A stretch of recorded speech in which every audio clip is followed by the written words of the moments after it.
The Man in the Iron Mask by Alexandre Dumas. Chapter 6. The Beehive, the Bees, and the Honey. The Bishop of Vannes, much annoyed at having met D'Artagnan at M. Pesserin's, returned to Saint Mande in no very good humor. Moliere, on the other hand, quite delighted at having made such a capital rough sketch, and at knowing where to find the original again, whenever he should desire to convert his sketch into a picture, Moliere arrived in the merriest of moods. All the first story of the left wing was occupied by the most celebrated Epicureans in Paris, and those on the freest footing in the house, every one in his compartment, like the bees in their cells, employed in producing the honey intended for that royal cake which M. Fouquet proposed to offer his majesty Louis XIV during the fete at Vaux. Pelisson, his head leaning on his hand, was engaged in drawing out the plan of the prologue to the Facheux, a comedy in 3 acts, which was to be put on the stage by Poquelin de Moliere, as D'Artagnan called him, or Coquelin de Foliere, as Porthos styled him. Loret, with all the charming innocence of a gazetteer, the gazetteers of all ages have always been so artless, Loret was composing an account of the fetes at Vaux, before those fetes had taken place. La Fontaine sauntered about from one to the other, a peripatetic, absent-minded, boring, unbearable dreamer, who kept buzzing and humming at everybody's elbow 1,000 poetic abstractions. He so often disturbed Pelisson, that the latter, raising his head, crossly said, "At least, La Fontaine, supply me with a rhyme, since you have the run of the gardens at Parnassus." "What rhyme do you want?" asked the fabler, as Madame de Sevigne used to call him. "I want a rhyme to Lumiere." "Orniere," answered La Fontaine. "Ah, but my good friend, one cannot talk of wheel ruts when celebrating the delights of Vaux," said Loret. "Besides, it doesn't rhyme," answered Pelisson. "What! doesn't rhyme?" cried La Fontaine in surprise. "Yes, you have an abominable habit, my friend, a habit which will ever prevent your becoming a poet of the first order. You rhyme in a slovenly manner." "Oh, you think so, do you, Pelisson?" "Yes, I do, indeed. Remember that a rhyme is never good so long as one can find a better." "Then I will never write anything again save in prose," said La Fontaine, who had taken up Pelisson's reproach in earnest. "Ah, I often suspected I was nothing but a rascally poet. Yes, 'tis the very truth." "Do not say so; your remark is too sweeping, and there is much that is good in your fables." "And to begin," continued La Fontaine, following up his idea, "I will go and burn 100 verses I have just made." "Where are your verses?" "In my head." "Well, if they are in your head, you cannot burn them." "True," said La Fontaine; "but if I do not burn them, well, what will happen if you do not burn them?" "They will remain in my mind, and I shall never forget them." "The deuce!" cried Loret. "What a dangerous thing! One would go mad with it."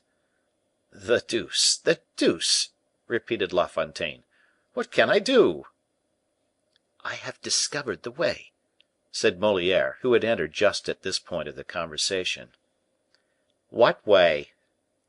"Write them first, and burn them afterwards." "How simple! Well, I should never have discovered that. What a mind that devil of a Moliere has!" said La Fontaine. Then, striking his forehead, "Oh, thou wilt never be aught but an ass, Jean La Fontaine," he added. "What are you saying there, my friend?" broke in Moliere, approaching the poet, whose aside he had heard. "I say I shall never be aught but an ass," answered La Fontaine, with a heavy sigh and swimming eyes. "Yes, my friend," he added, with increasing grief, "it means that I rhyme in a slovenly manner." "Oh, 'tis wrong to say so." "Nay, I am a poor creature." "Who said so?" Parbleu! 'Twas Pelisson, did you not, Pelisson?" Pelisson, again absorbed in his work, took good care not to answer. "But if Pelisson said you were so?" cried Moliere. "Pelisson has seriously offended you." "Do you think so?" "Ah! I advise you, as you are a gentleman, not to leave an insult like that unpunished." "What?" exclaimed La Fontaine. "Did you ever fight?" "Once only, with the lieutenant in the light horse." "What wrong had he done you?" "It seems he ran away with my wife." "Ah! ah!" said Moliere, becoming slightly pale; but as, at La Fontaine's declaration, the others had turned round, Moliere kept upon his lips the rallying smile which had so nearly died away, and continuing to make La Fontaine speak, "And what was the result of the duel?" "The result was, that on the ground my opponent disarmed me, and then made an apology, promising never again to set foot in my house." "And you consider yourself satisfied?" said Moliere. "Not at all. On the contrary, I picked up my sword. 'I beg your pardon, monsieur,' I said. 'I have not fought you because you were my wife's friend, but because I was told I ought to fight. So, as I have never known any peace save since you made her acquaintance, do me the pleasure to continue your visits as heretofore, or, morbleu, let us set to again.' And so," continued La Fontaine, "he was compelled to resume his friendship with Madame, and I continue to be the happiest of husbands." All burst out laughing. Moliere alone passed his hand across his eyes. Why? Perhaps to wipe away a tear, perhaps to smother a sigh. Alas, we know that Moliere was a moralist, but he was not a philosopher. "'Tis all one," he said, returning to the topic of the conversation. "Pelisson has insulted you." "Ah! truly, I had already forgotten it." "And I am going to challenge him on your behalf." "Well, you can do so, if you think it indispensable." "I do think it indispensable, and I am going to—" "Stay!" exclaimed La Fontaine, "I want your advice." "Upon what? This insult?" "No; tell me really now whether Lumiere does not rhyme with Orniere." "I should make them rhyme." "Ah! I knew you would." "And I have made 100,000 such rhymes in my time." "100,000!" cried La Fontaine; "4 times as many as La Pucelle, which M. Chaplain is meditating. Is it also on this subject, too, that you have composed 100,000 verses?" "Listen to me, you eternally absent minded creature," said Moliere. "It is certain," continued La Fontaine, "that legume, for instance, rhymes with posthume." "In the plural, above all." "Yes, above all in the plural, seeing that then it rhymes not with 3 letters, but with 4, as Orniere does with Lumiere." "But give me Orniere and Lumiere in the plural, my dear Pelisson," said La Fontaine, clapping his hand on the shoulder of his friend, whose insult he had quite forgotten, "and they will rhyme." "Hem!" coughed Pelisson. "Moliere says so, and Moliere is a judge of such things; he declares he has himself made 100,000 verses." "Come," said Moliere, laughing, "he is off now." "It is like rivage, which rhymes admirably with herbage. I would take my oath of it." "But," said Moliere, "I tell you all this," continued La Fontaine, "because you are preparing a divertissement for Vaux, are you not?" "Yes, the Facheux." "Oh, yes, the Facheux; yes, I recollect. Well, I was thinking a prologue would admirably suit your divertissement." "Doubtless it would suit capitally." "Ah! you are of my opinion?" "So much so, that I have asked you to write this very prologue." "You asked me to write it?" "Yes, you; and on your refusal, begged you to ask Pelisson, who is engaged upon it at this moment." "Ah! that is what Pelisson is doing, then?" In faith, my dear Moliere, you are indeed often right. When? When you call me absent minded. It is a monstrous defect. I will cure myself of it, and do your prologue for you. But inasmuch as Pelisson is about it. Ah, true. Miserable rascal that I am. Loret was indeed right in saying I was a poor creature. It was not Loret who said so, my friend. Well, then, whoever said so, 'tis the same to me. And so your divertissement is called the Facheux? Well, can you make heureux rhyme with Facheux? If obliged, yes. And even with capriceux? Oh, no, no. It would be hazardous, and yet why so? There is too great a difference in the cadences. I was fancying, said La Fontaine, leaving Moliere for Loret, I was fancying. What were you fancying? Said Loret in the middle of a sentence. Make haste. You are writing the prologue to the Facheux, are you not? No, mordieu, it is Pelisson. Ah, Pelisson, cried La Fontaine, going over to him. I was fancying, he continued, that the nymph of Vaux. Ah, beautiful, cried Loret. The nymph of Vaux. Thank you, La Fontaine. You have just given me the two concluding verses of my paper. Well, if you can rhyme so well, La Fontaine, said Pelisson, tell me now in what way you would begin my prologue. I should say, for instance, O nymph who. After who I should place a verb in the second person singular of the present indicative, and should go on thus: this grotte profound.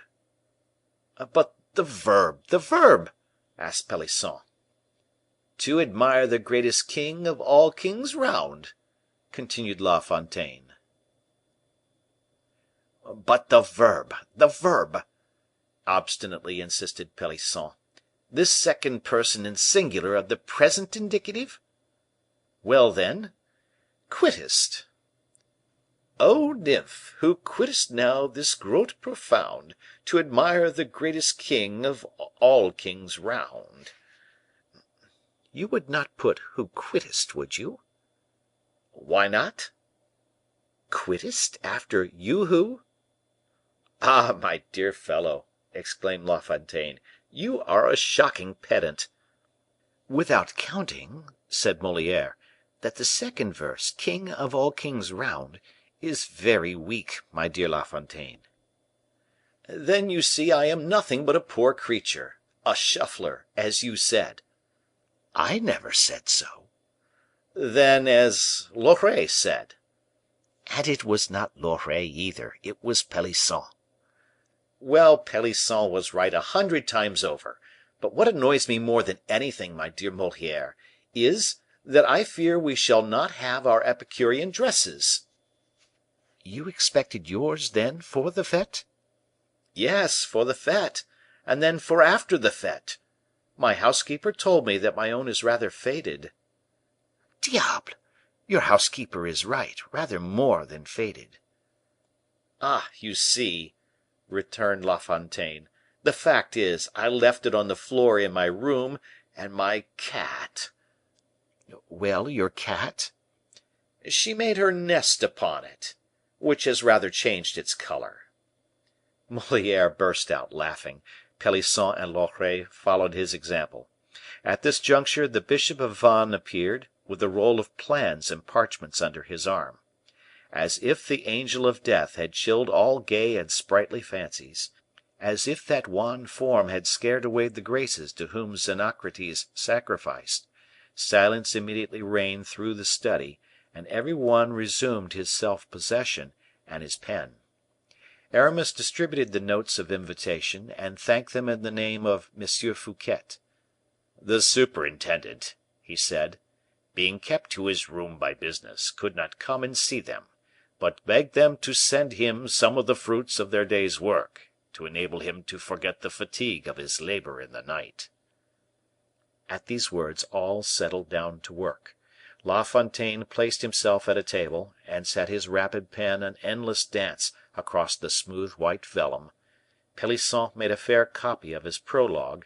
Moliere contributed 50 fresh verses, with which his visit to Percerin had inspired him.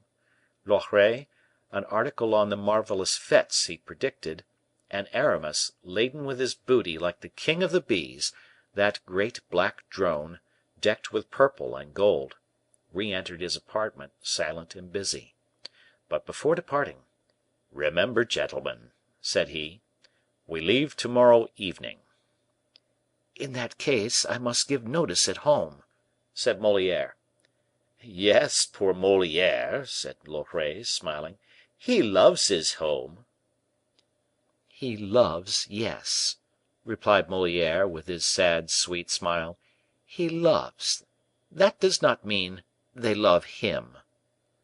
"As for me," said La Fontaine, "they love me at Chateau Thierry, I am very sure." Aramis here re entered after a brief disappearance. "Will any one go with me?" he asked. "I am going by Paris, after having passed a quarter of an hour with M. Fouquet. I offer my carriage." "Good," said Moliere. "I accept it. I am in a hurry." "I shall dine here," said Loret. "M. de Gourville has promised me some crawfish." "He has promised me some whitings. Find a rhyme for that, La Fontaine." Aramis went out laughing, as only he could laugh, and Moliere followed him. They were at the bottom of the stairs when La Fontaine opened the door, and shouted out, "He has promised us some whitings in return for these our writings." The shouts of laughter reached the ears of Fouquet at the moment Aramis opened the door of his study. As to Moliere, he had undertaken to order the horses, while Aramis went to exchange a parting word with the superintendent. "Oh, how they are laughing there!" said Fouquet, with a laugh. "Do you not laugh, monseigneur?" "I laugh no longer now, Monsieur d'Herblay. The fete is approaching, money is departing." "Have I not told you that that was my business?" "Yes, you promised me millions." "You shall have them the day after the king's entree into Vaux." Fouquet looked closely at Aramis, and passed the back of his icy hand across his moistened brow. Aramis perceived that the superintendent either doubted him, or felt he was powerless to obtain the money. How could Fouquet suppose that a poor bishop, ex abbe, ex musketeer, could find any? "Why doubt me?" said Aramis. Fouquet smiled and shook his head. "Man of little faith," added the bishop. "My dear Monsieur d'Herblay," answered Fouquet, "if I fall " "Well, if you fall?" "I shall at least fall from such a height that I shall shatter myself in falling." Then giving himself a shake, as though to escape from himself, "Whence came you," said he, "my friend?" "From Paris, from Percerin." "And what have you been doing at Percerin's? For I suppose you attach no great importance to our poet's dresses." "No, I went to prepare a surprise." "Surprise?" "Yes, which you are going to give to the king." "And will it cost much?" "Oh, 100 pistoles you will give Lebrun." "A painting! Ah! all the better. And what is this painting to represent?" "I will tell you. Then, at the same time, whatever you may say or think of it, I went to see the dresses for our poets." "Bah! And they will be rich and elegant?" "Splendid! There will be few great monseigneurs with so good. People will see the difference there is between the courtiers of wealth and those of friendship." "Ever generous and grateful, dear prelate." "In your school." Fouquet grasped his hand. "And where are you going?" he said. "I am off to Paris, when you shall have given a certain letter." "For whom?" Monsieur de Lyonne. "And what do you want with Lyonne?" I wish to make him sign a lettre de cachet." Lettre de cachet! Do you desire to put somebody in the Bastile?" "On the contrary, to let somebody out." "And who?" "A poor devil, a youth, a lad who has been Bastilled these 10 years, for 2 Latin verses he made against the Jesuits." "Two Latin verses! And for 2 Latin verses the miserable being has been imprisoned for 10 years." "Yes." "And has committed no other crime?" "Beyond this, he is as innocent as you or I." "On your word?" "On my honor." "And his name is?" "Seldon." "Yes. But it is too bad. You knew this, and you never told me." "'Twas only yesterday his mother applied to me, monseigneur." "And the woman is poor?" "In the deepest misery." "Heaven," said Fouquet, "sometimes bears with such injustice on earth, that I hardly wonder there are wretches who doubt of its existence. Stay, Monsieur d'Herblay." And Fouquet, taking a pen, wrote a few rapid lines to his colleague Lyonne. Aramis took the letter, and made ready to go. "Wait," said Fouquet. He opened his drawer, and took out 10 government notes which were there, each for 1,000 francs. "Stay," he said, "set the son at liberty, and give this to the mother; but above all, do not tell her—" "What, monseigneur?" "That she is 10,000 livres richer than I. She would say I am but a poor superintendent. Go, and I pray that God will bless those who are mindful of his poor." "So also do I pray," replied Aramis, kissing Fouquet's hand. And he went out quickly, carrying off the letter for Lyonne and the notes for Seldon's mother, and taking up Moliere, who was beginning to lose patience. Chapter